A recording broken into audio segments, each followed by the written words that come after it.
Bienvenue dans Agora, votre émission de débat citoyenne et participative. Nous sommes dans un café du centre-ville de Bastia, une institution même de la place Saint-Nicolas.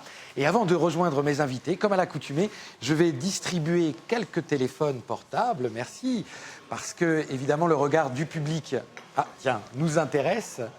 Et ces images que vous avez filmées avec ces téléphones portables vont être utilisées au montage final de cette émission.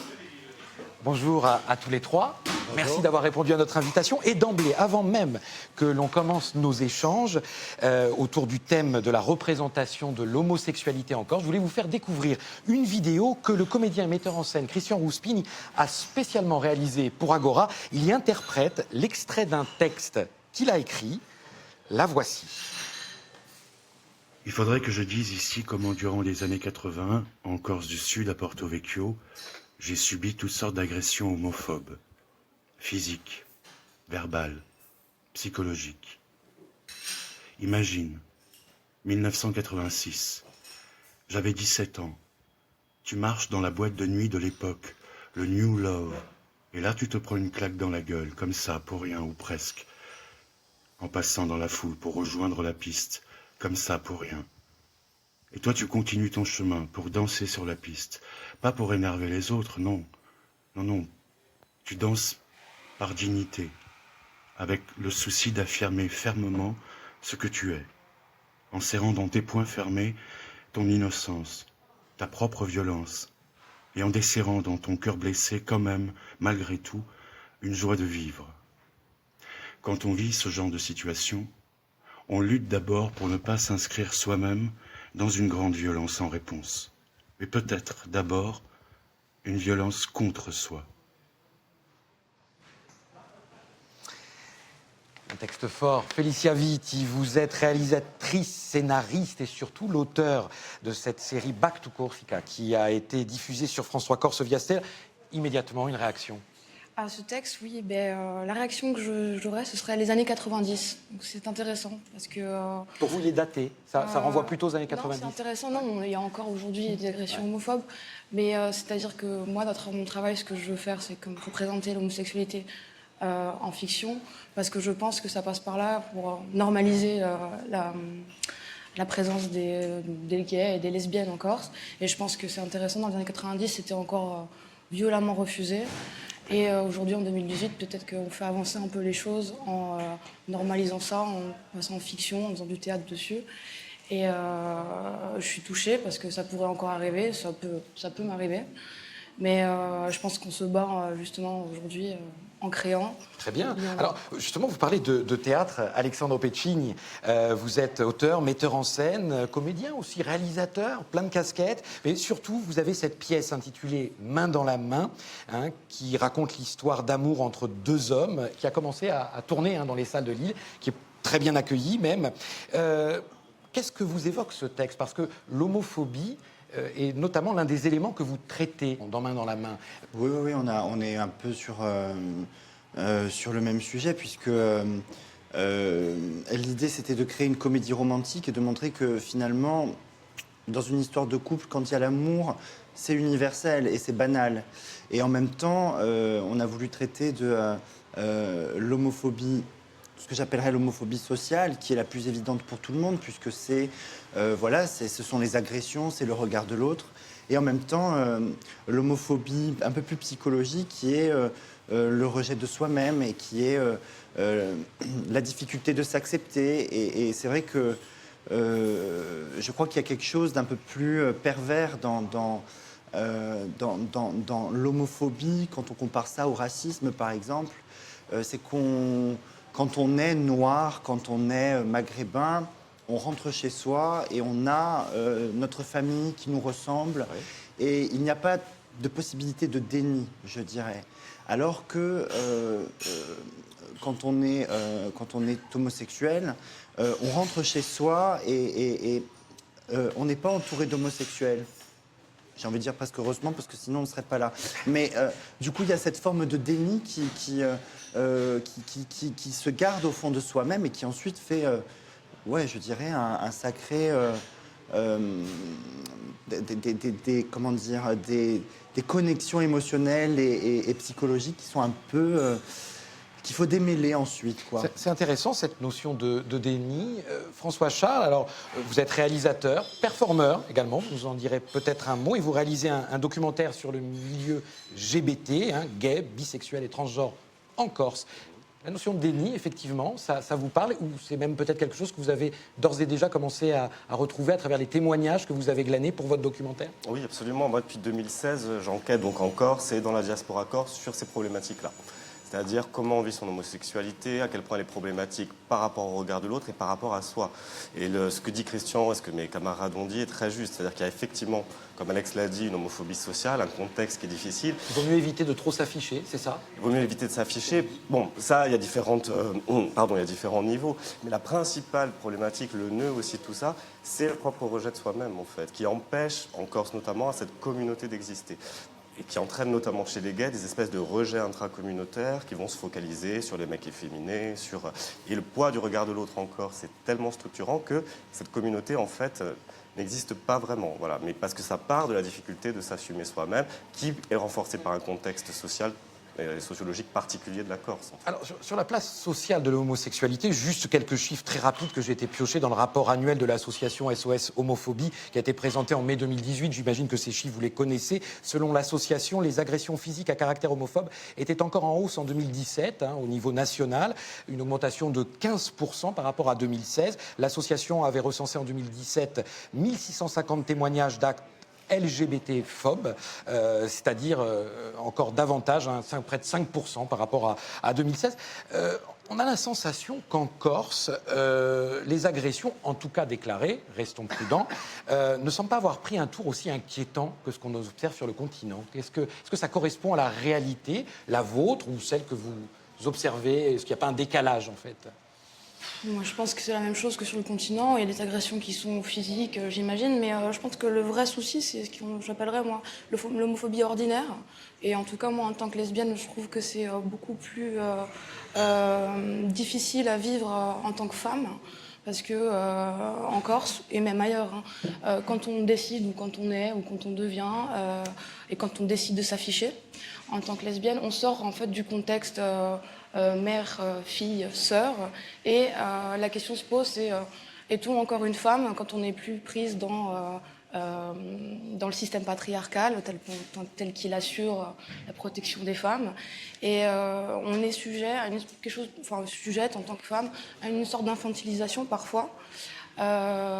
Et moi, ce que je trouve le plus prégnant encore, ce serait une légère homophobie ordinaire, même forte. Évidemment, les agressions, mais pour les femmes, c'est un peu moins, je pense, violent. Le rejet, il y a plus une invisibilisation qu'un rejet violent physique qui contraint à se cacher ou à refouler. C'est pas le même refoulement. Vous rejoignez Félicia? Oui, moi je dirais que c'est ce que disait François tout à l'heure. On est une île, on est peu nombreux. Les connexions entre nous sont très présentes, et c'est vrai qu'on grandit avec une pression du regard de l'autre qui est, je pense, un peu particulière par rapport au reste du continent, même si je suppose qu'il existe des régions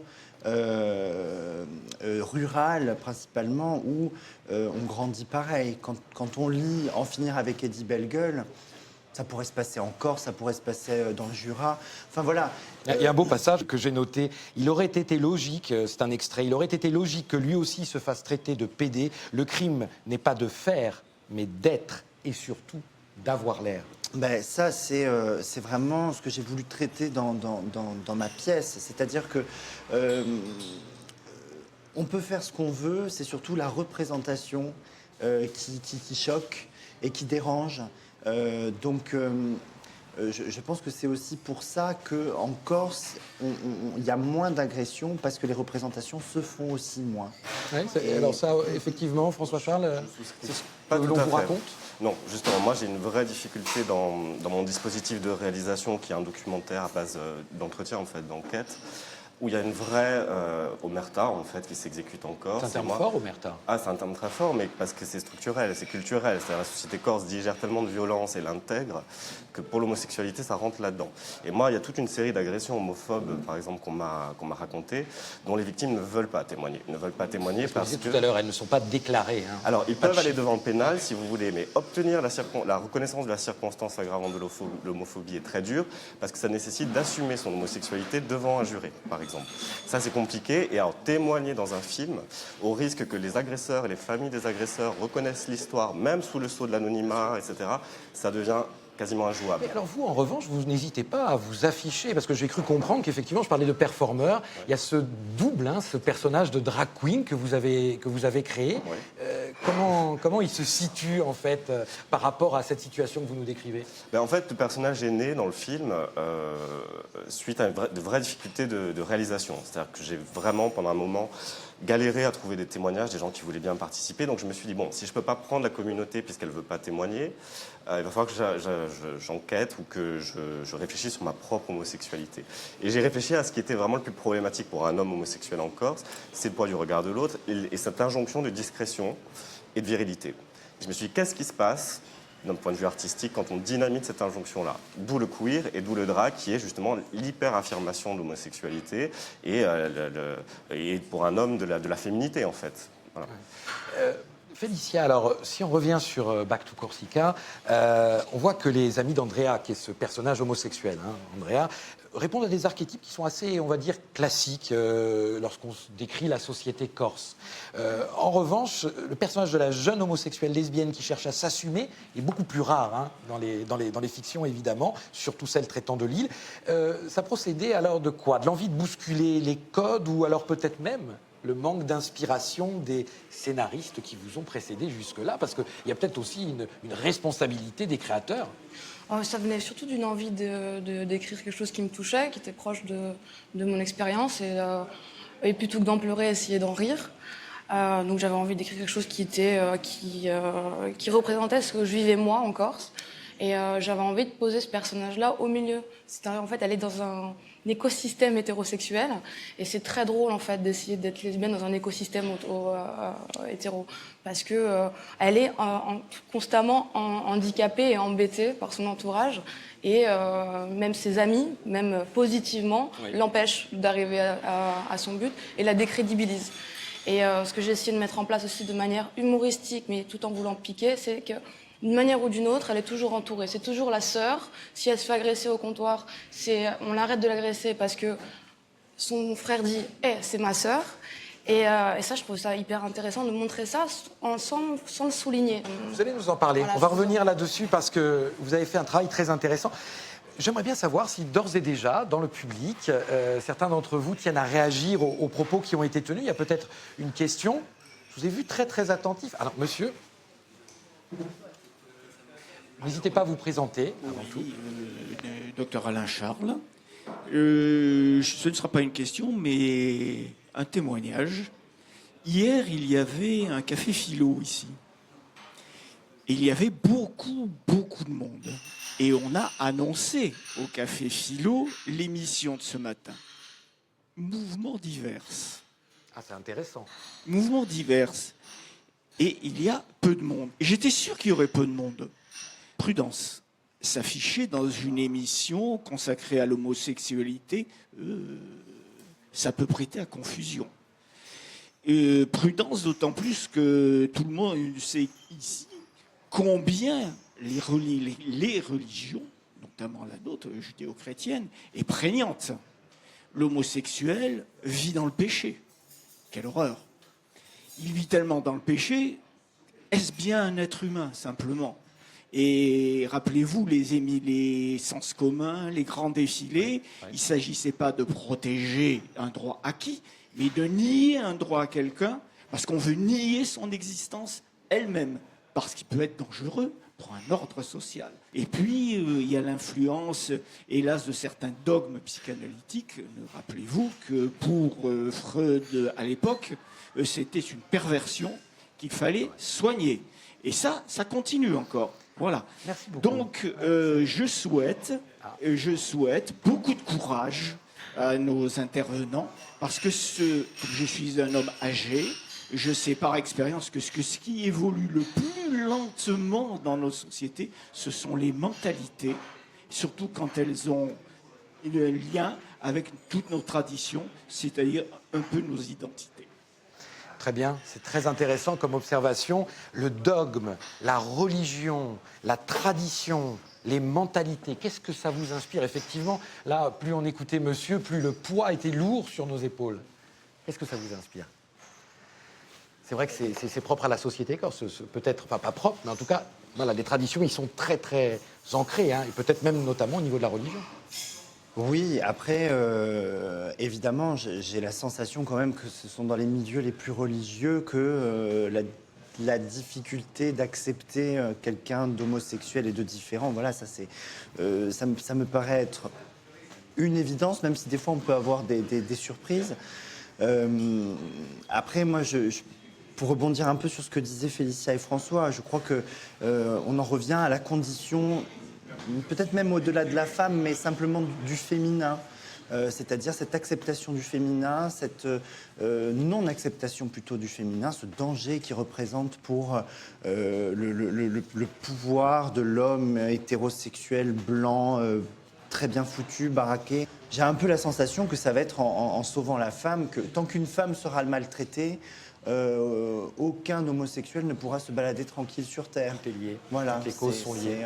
Moi, D'accord. Moi, j'aimerais rebondir quand même sur ce que dit monsieur, parce que c'est vraiment ça. Je pense que ce qui fait qu'en Corse, il y a aussi on n'est pas aussi évolué qu'à Paris sur la question de l'homosexualité, c'est parce que le pôle des traditions est assez fort, encore sur les générations précédentes.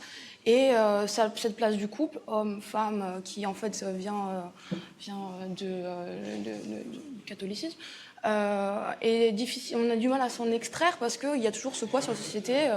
Une femme et un couple, un homme et une femme, c'est important encore. C'est nous, en fait, quand on va arriver et dire qu'on s'assumer en tant qu'homosexuel, c'est quelque part sortir du système et faire peur. Même pas faire peur, inquiéter. C'est-à-dire que en Corse, le discours, quand on va annoncer qu'on est homosexuel, rappelle un discours médical qu'on connaît du 19e siècle, en fait. Il faut dire que récemment, le pape y a un peu participé, d'ailleurs. Et voilà, donc il y a un moment où il y a la question, il y a un gap entre l'éducation, entre guillemets, je dirais des masses, sur la question de l'homosexualité, sur des dogmes même psychanalytiques. On en parle encore de Freud, mais il y a des tas de psychanalystes et des évolutions sur le sujet qu'on n'a pas. On revienne un petit peu sur le thème de la représentation, et peut-être que François Charles a un avis sur la façon, parce qu'il y a peut-être les dogmes, les traditions, mais il y a peut-être aussi la caricature qui a peut-être été longtemps faite de l'homosexualité à l'écran, à la télévision ou au cinéma. Est-ce que cette forme de caricature, aujourd'hui, elle fait partie de l'histoire ancienne, selon vous, François Charles? Alors, est-ce que je peux répondre en deux temps? Très brièvement. J'aimerais d'abord rebondir sur ce qu'il vient de se dire, parce que c'est très important. Je pense que ce qui est très piégeux en Corse pour la minorité LGBT, c'est que l'intégralité du débat identitaire, il est aussi prôné par le nationalisme. C'est-à-dire depuis le Riaquist, où l'intégralité du débat identitaire est sur la Alors, quel lien vous établissez? C'est compliqué pour une minorité de revendiquer une place quand en Corse, déjà, les Corses se perçoivent eux-mêmes comme une minorité vis-à-vis de la France. Donc on est dans un rapport minorité-majorité qui est complexe. Voilà, c'est juste ça que je voulais dire. Et effectivement, la représentation de l'homosexualité au cinéma a évolué. Dès la deuxième partie du XXe siècle, les invertis, les travestis étaient toujours des psychopathes, prenaient psychose, etc. Et on voit une évolution, il y a eu un débat. C'est une image qui a dû infuser. Aujourd'hui, elle est encore présente. La perversion, le fait que ce soit une maladie. Alors aujourd'hui, c'est la journée mondiale de lutte contre le sida. Pour les gays, je veux dire, le sida a continué de médicaliser longtemps comme une pathologie, l'homosexualité comme une pathologie. Donc voilà, on sort aujourd'hui de ça, et ce que nous faisons, nous, à travers nos différents projets, c'est de banaliser ou de rendre visible ou de rendre plus acceptable ou d'évoquer les problématiques. Voilà, il y a une évolution. Alexandre Pecci, ça se retrouve notamment dans votre pièce Main dans la main. Quand vous faites émerger une facette de la Corse liée à l'homosexualité, est-ce que, à contrario, vous ne figez pas aussi quelques stéréotypes au passage qui correspondent pas à la diversité de la population corse. Il y a aussi des stéréotypes en écho, en regard que vous renvoyez sur la société corse. Ben, l'idée était de le casser, ce stéréotype. C'est-à-dire que finalement, ils ne sont quasiment pas victimes d'homophobie en Corse, mis à part dans le cercle familial. Et ça se traite à la fin. On comprend que finalement, les choses ne sont pas si simples que ça dans la famille. Et c'est en ville qu'ils se font casser la tête. C'est finalement à Paris, à l'endroit où ils sont censés être libérés, que il y a quelque chose qui leur tombe dessus. Donc après, effectivement, ce personnage-là est empreint de tous les stéréotypes dont parlait Félicia, c'est-à-dire qu'en plus, il a eu une histoire qu'il appelle une histoire d'amour avec une femme, il s'est marié, il a essayé de se jeter dans ça, parce que c'est tout simplement... dès Cendrillon et La Belle et la Bête, on vous fait comprendre que c'est ça le bonheur. Qu'il faut faire, ouais. Et que c'est ça qu'il faut faire. Et donc, il va chercher ça Bien sûr. pour faire plaisir à sa famille. Petite question, puisqu'on fait des appels sur Internet aux internautes, peut-être poser des questions à nos invités, questions participatives. Et on a Jean-Marc, internaute de son état, qui nous pose une question que j'ai trouvée particulièrement intéressante. Un film comme 120 battements par minute de Campillo, dont il a beaucoup été question, il nous demande si ça fiche pas l'homosexualité dans un combat qui ne correspond pas forcément à la volonté des homosexuels d'aujourd'hui d'essayer de vivre sereinement. Je vous laisse répondre. Ah là, François Charles, je vous vois assez opposé à cette... C'est l'argument systématique, c'est-à-dire ne sortez pas du bois, ne revendiquez rien. La société ne pose pas de problème. Restez dans votre coin. À partir du moment où on revendique et on exprime, ça va forcément poser un problème à une partie de la majorité. Sauf que cette partie de la majorité ne nous accordera pas des droits si l'on ne sort pas du bois. Et si Il n'y a pas des gens pour pouvoir aller au Vous aussi, ça vous agace, Félicia? Non, mais c'est parce qu'il y a des gens qui militent, et heureusement qu'ils sont là, parce que c'est ces gens-là qui font évoluer les droits, et s'ils n'avaient pas été là, Et mais c'est très fort aussi dans la communauté gay. C'est-à-dire qu'il y a un rejet du milieu de la culture LGBT chez les gays en Corse, qui s'estiment anti-milieu, anti-gay pride, etc., qui bénéficient de droits dont des gens se sont battus avant eux, alors même s'ils ne correspondent pas, s'ils sont dans une caricature et une outrance de l'homosexualité, c'est grâce à ces personnes-là qui bénéficient aujourd'hui de droits hétéronormatifs, le droit de se marier, d'être absolument intégrés dans la société. Donc là, on est encore dans des espèces de paradoxes. Après, on peut tous être très différents. On peut être homosexuel et réactionnaire et conservateur. Vous savez, c'est pas... Oui, c'est pas un parti, être homosexuel. Voilà, ouais, tout à fait. Félicia, je crois que vous avez une idée assez arrêtée sur le fait que les sujets en rapport avec l'homosexualité méritent peut-être d'être traités, en tout cas en priorité, par des auteurs eux-mêmes homosexuels. oui, ce serait un idéal. C'est vrai Moi, je trouve. Pour quelle raison? Parce qu'on est quand même les meilleures personnes pour pouvoir en parler, avec la sensibilité qu'il faut pour y voir toutes les nuances et toute la complexité. Après, les auteurs peuvent très bien le faire. Ce qui n'est pas forcément vrai dans la création en général. On n'a pas besoin de vivre un sujet. C'est peut-être un tout petit point de vue, un point de vue qui est politique à ce niveau-là. C'est pas une nécessité créative. C'est une idée politique qui, pour moi, est assez forte. J'aime pas voir des scènes d'amour entre femmes quand elles sont tournées par des hommes. Je les trouve irréalistes. Allons demander au public ce qu'il en pense. Un film sur l'homosexualité, qu'elle soit féminine, masculine, doit-il être avant tout écrit par un auteur lui-même homosexuel? J'ai failli vous passer le micro tout à l'heure, j'aimerais bien avoir votre avis. Présentez-vous, n'hésitez pas. Je suis Jean-Emmanuel Pagne. Alors moi, je suis pas tout à fait d'accord par rapport à ça, mais après. Mais je parle surtout pour les femmes, parce que comme il y a une appropriation il y a une vraie appropriation de ce que c'est l'amour entre femmes par les hommes, parce qu'il était fantasmatique. C'est quelque chose qu'on doit récupérer pour qu'on donne aux générations qui arrivent quelque chose de réaliste en fait. Laissons Jean-Emmanuel Pagne, parce que il me semble que vous êtes comédien. Oui. Mais après. De toute manière, quand on traite d'un sujet, c'est parce qu'il y a une nécessité de le faire. Donc qu'on soit gay, qu'on soit hétéro, qu'on soit trans, je pense que tous les sujets peuvent être abordés par tout le monde. Après, c'est la manière dont on le fait. Effectivement, pour revenir à ce qui se disait tout à l'heure, tu disais, je trouve qu'on a du retard par rapport à la représentation par rapport au continent.